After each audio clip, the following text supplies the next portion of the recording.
अब हमारे पास next tool है, वो है popular search engine. Popular search engine का मतलब है कि यहाँ पे आपने गूगल का, डक डक गो वेबसाइट का, उसके अलावा याहू की वेबसाइट का, इनके बारे में थोड़ा सा आपने बताना है। बेसिकली ये जो गूगल है, yahoo.com हो गया, उसके अलावा bing.com हो गया, ये होते हैं सर्च इंजन। सर्च इंजन के ऊपर मैंने ऑलरेडी एक वीडियो बनाई है, यहाँ टॉप पे उसका लिंक है, लाजमी देख लें।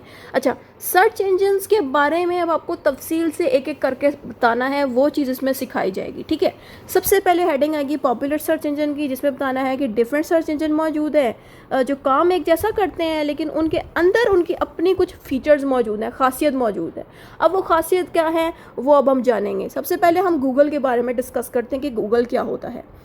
गूगल के सबसे पहले फीचर्स देखेंगे कि ये बहुत वाइडली सर्च इंजन है। वाइडली का मतलब है कि दुनिया भर में सबसे ज़्यादा गूगल को ही यूज़ किया जाता है। याहू भी मौजूद है हमारे पास, डक डक गो भी मौजूद है, लेकिन उनसे ज़्यादा गूगल को ही इस्तेमाल किया जाता है कोई भी चीज़ को सर्च करने के लिए, ठीक है। इसलिए यहाँ पे लिखा है कि ये बहुत ज़्यादा यूज़ होने वाला सर्च इंजन है पूरी दुनिया में। उसके अलावा voice search and image search की भी इसमें काबिलियत है, यानी कि अगर आप थके हुए हैं और आपसे टाइप ही नहीं हो रहा, तो आप गूगल पे अपनी आवाज़ के ज़रिए कोई चीज़ टाइप कर सकते हैं। इसकी एग्जांपल दिखा देती हूँ। अभी ये मैं क्रोम के ब्राउज़र पर हूँ और यहाँ भी ये देखिए, ये क्रोम का ब्राउज़र है, लेकिन मैं अभी गूगल सर्च यूज़ कर रही हूँ, यानी कि ये गूगल का है सर्च इंजन, इसी को यूज़ कर रहे हैं, ठीक है। अब यहाँ पे मैं लिखती हूँ कि कार, ठीक है। अब मैंने कार लिखा, अब ये कि कार लिखा तो मुझे कार के बारे में से सारी मालूमात दे दी, लेकिन ये मैंने टाइप किया, ठीक है। ये मैंने टाइप किया था आपके सामने, लेकिन अब मैं यहाँ से ये कार को हटा देती हूँ। कार को हटा नहीं सक रही, यहाँ पे देखें ये एक माइक बना हुआ है, मैं इस माइक पे अब क्लिक करती हूँ, इस पे लिखती हूँ allow. Find me the most expensive car. ये आप लोग देख रहे हैं कि मैंने सिर्फ मुंह से बोला है इस माइक की मदद से, ये जो यहाँ पे लगा हुआ है, और इसने क्या किया, ऑटोमेटिकली मेरी बोली हुई बातों को टाइप कर दिया। तो ये खासियत है गूगल में कि अगर आपसे टाइप नहीं हो रहा किसी भी रीज़न से, तो आपने गूगल के माइक को ऑन करके इस तरह से जो है इसमें चीज़ें लिख देनी है, सही है। अब हम अपने नोट्स पे वापस जाते हैं। तो ये आपने वॉइस के बारे में भी देख लिया, सही है। उसके अलावा आप तस्वीरें भी लगा के सर्च करा सकते हो, यानी कि आपकी कोई तस्वीर है ना जिसका आपने स्क्रीनशॉट लिया है, उस तस्वीर को जब आप गूगल पे लगाओगे तो वो आपको तस्वीर के अकॉर्डिंग भी चीज़ें ढूंढ के दे सकता है। मैं आपको अपने वेबसाइट से यानी कि अपने लैपटॉप से दिखाती हूँ कि तस्वीर को कैसे यूज़ करते हैं। यहाँ पे मैं देखें गूगल पे हूँ, ये पूरा गूगल का सेटअप है क्रोम के ब्राउज़र में, ठीक है। यहाँ मैं टॉप पे या बल्कि यहाँ लिख देती हूँ कार, ठीक है। मैंने कार को टाइप किया तो मेरे पास कार से रिलेटेड बहुत कुछ आया है, ठीक है। यहाँ पे गाड़ियों की तस्वीरें हैं, वीडियोस भी हैं, ठीक है। अब इस तरह से देखिए हमें गाड़ियों से रिलेटेड बहुत कुछ दिखाया जा रहा है। तस्वीरों पे जाते हैं, तस्वीरों पे जाते हैं तो यहाँ से मुझे ना सपोज़ ये गाड़ी बड़ी अच्छी लग रही है जो यहाँ पे है, ठीक है। मैं इस गाड़ी पे क्लिक करती हूँ और ये ना इसकी मैं एक स्क्रीनशॉट लेती हूँ, ठीक है। अब मैं इसकी एक स्क्रीनशॉट लेने लगी हूँ।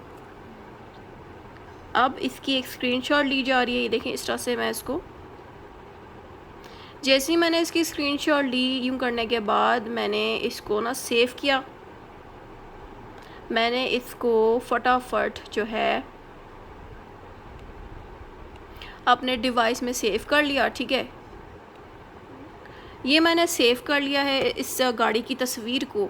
अब मुझे इस गाड़ी के बारे में जानना है, ज़ाहिर है इसका मुझे नेम अगर नहीं आता, मैं क्या करूँगी, ये गूगल पे मौजूद हूँ, यहाँ पे आपको ये कैमरा जैसी चीज़ दिख रही है, इस पर मैं क्लिक करूँगी, यहाँ लिखा आ रहा है अपलोड द इमेज, तो मैं यहाँ पे वो तस्वीर लगा दूँगी गाड़ी की जो मुझे चाहिए, ठीक है। ये है वो गाड़ी की तस्वीर।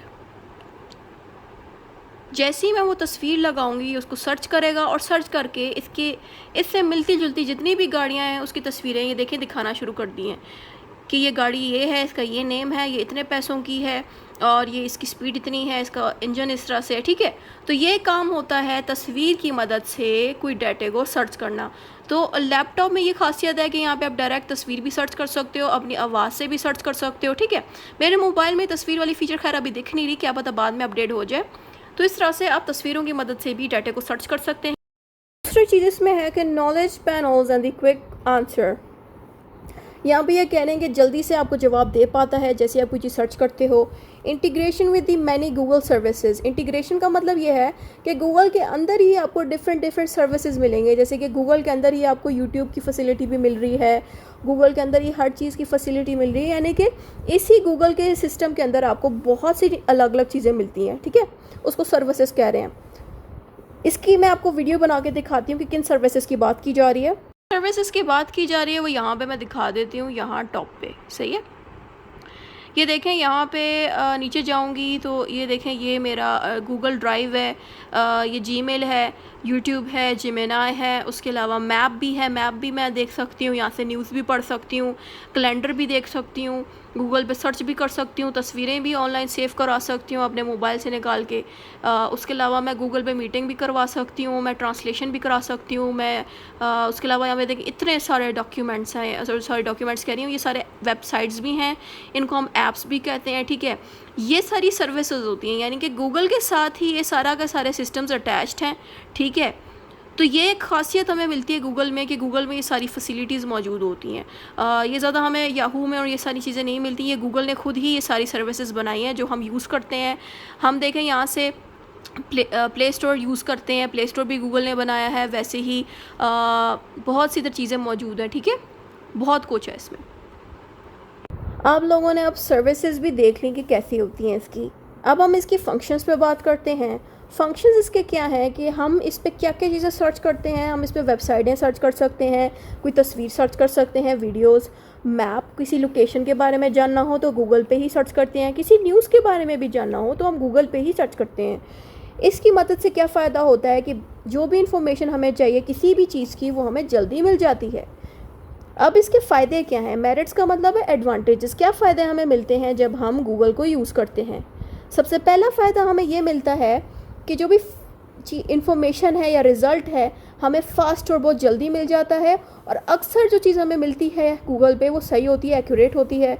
स्पोर्ट्स मल्टीपल लैंग्वेज, यानी कि ज़रूरी नहीं है कि आप गूगल को इंग्लिश लैंग्वेज में ही यूज़ करो, आप उर्दू में भी यूज़ कर सकते हो। यानी कि गूगल में ख़ासियत ये है कि सारी इन्फॉर्मेशन आपको उर्दू में भी मिल सकती है, कि इस पर क्लिक करें, यहाँ पे जाएं, ये चीज़ उर्दू में भी लिखी मिलती है, क्योंकि इसमें एक सिस्टम है कि आपको ट्रांसलेट कर देता है सारा कुछ, सही है, चाहे आप चाइनीज़ बोलते हैं, जो भी ज़बान बोलते हैं। नेगेटिव चीज़ें इसकी क्या हैं कि collect uses data for advertising and personalisation, कि हमारी इंसानों की ये इन्फॉर्मेशन को यूज़ करता है गूगल और उसी से ही चीज़ें सीखता भी है और लोगों को सिखाता है हमारी परमिशन के बगैर भी। तो ये एक नेगेटिव चीज़ है जो हमें गूगल में मिलती है, ठीक है। इसी के अंदर ही जो हमारा दूसरा सर्च इंजन है वो है माइक्रोसॉफ्ट बिंग। माइक्रोसॉफ्ट बिंग जो है हम आम तौर पे तब यूज़ करते हैं जब हम कोई माइक्रोसॉफ्ट वाला लैपटॉप यूज़ कर रहे हो जिसके अंदर हम outlook.com से साइन करते हैं, उसमें सारे चीज़ें माइक्रोसॉफ्ट वाली होती हैं, ठीक है। तो वहाँ पे अक्सर आपको माइक्रोसॉफ्ट बिंग मिलेगा, यानी कि मेरा जो लैपटॉप है ना वो विंडोज़ वाला है, ठीक है।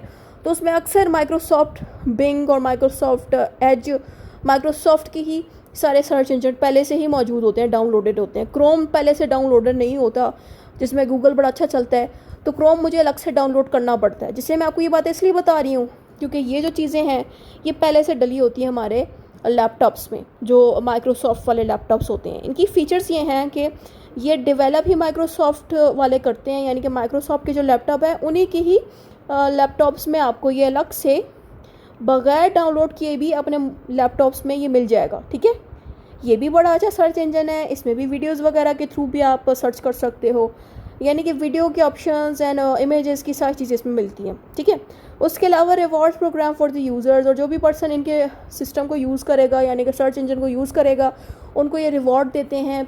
रिवॉर्ड का मतलब ये है कि अगर लगातार कोई माइक्रोसॉफ्ट एज यूज़ करेगा तो उस बंदे को फ्री कर देंगे कोई और ऐप, ठीक है। इनका एक सिस्टम है ऐसा, मुझे इतना पता नहीं है इतना इसकी सिस्टम का, क्योंकि मैं यूज़ नहीं करती। अगर मैं यूज़ करती होती तो आपको मैं बता देती कि किस तरह से रिवॉर्ड देता है। फंक्शंस की अगर हम बात करें तो search webs content and multimedia files, यहाँ पे ये कह रहे हैं कि इसका फंक्शन ये है कि जितना भी कंटेंट है या वेबसाइटें हैं उनको ये सर्च करता है, कोई भी फाइल्स हैं कोई वीडियोज़ है, कोई तस्वीरें हैं, उनको ये सर्च करता है। इसके फ़ायदे क्या हैं कि it is attractive and useful, यानी कि बड़ा अट्रैक्टिव है, लोग इसके पीछे आते हैं, इस सर्च इंजन को ज़्यादा यूज़ करते हैं गूगल के कंपेयरिंग। नेगेटिव पॉइंट ये है कि it has smaller market share compare to the Google, यानी कि गूगल में आप देखो तो यूट्यूब भी गूगल के साथ लगा हुआ है, एडसेंस भी लगा हुआ है, प्ले स्टोर भी लगा हुआ है, मोबाइलों पे भी यूज़ हो रहा है, हर बंदा यूज़ करता है गूगल के ही ऐप्स अपने मोबाइलों में भी प्ले स्टोर की शक्ल में। तो गूगल ज़्यादा यूज़ होने वाला ऐप है, ठीक है।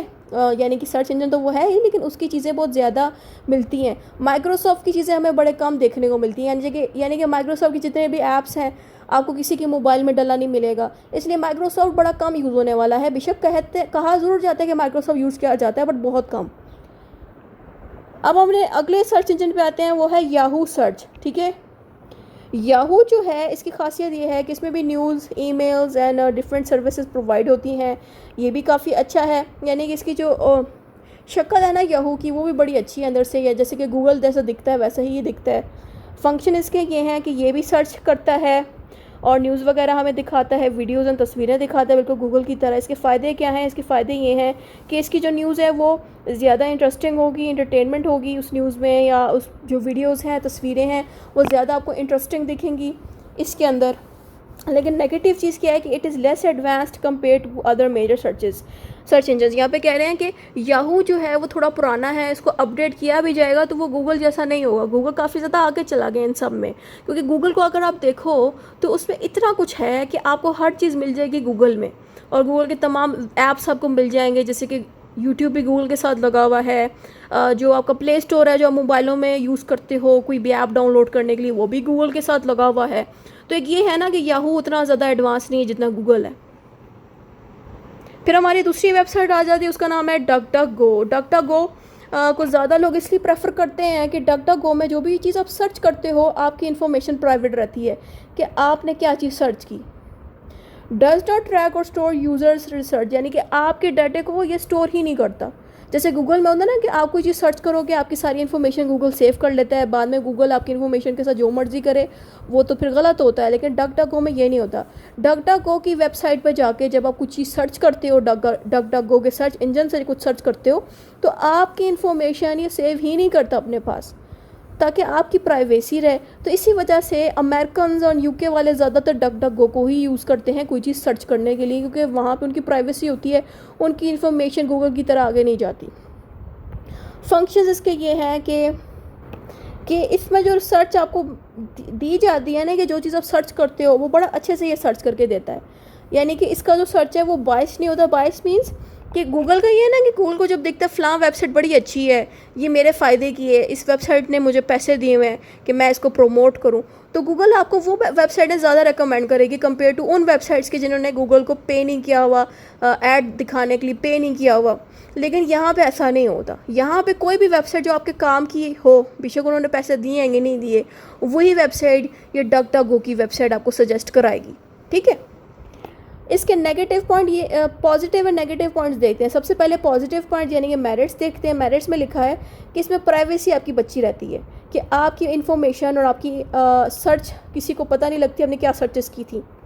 लेकिन नेगेटिव पॉइंट इसके ये है कि fewer advance features compare to Google. लेकिन ज़ाहिर वही बात आ जाती है कि जैसे गूगल के साथ यूट्यूब भी कनेक्टेड है और बाकी सारे ऐप्स कनेक्टेड हैं, वैसी फैसिलिटी इसके साथ नहीं है। वरना ये बड़ा अच्छा सिस्टम है ये वाला डक डक गो, क्योंकि इसमें प्राइवेसी आपकी रहती है। बाकियों में मुझे अब तक प्राइवेसी का कॉन्सेप्ट नहीं दिखा। तो इतना ही था इन सर्च इंजन्स के बारे में।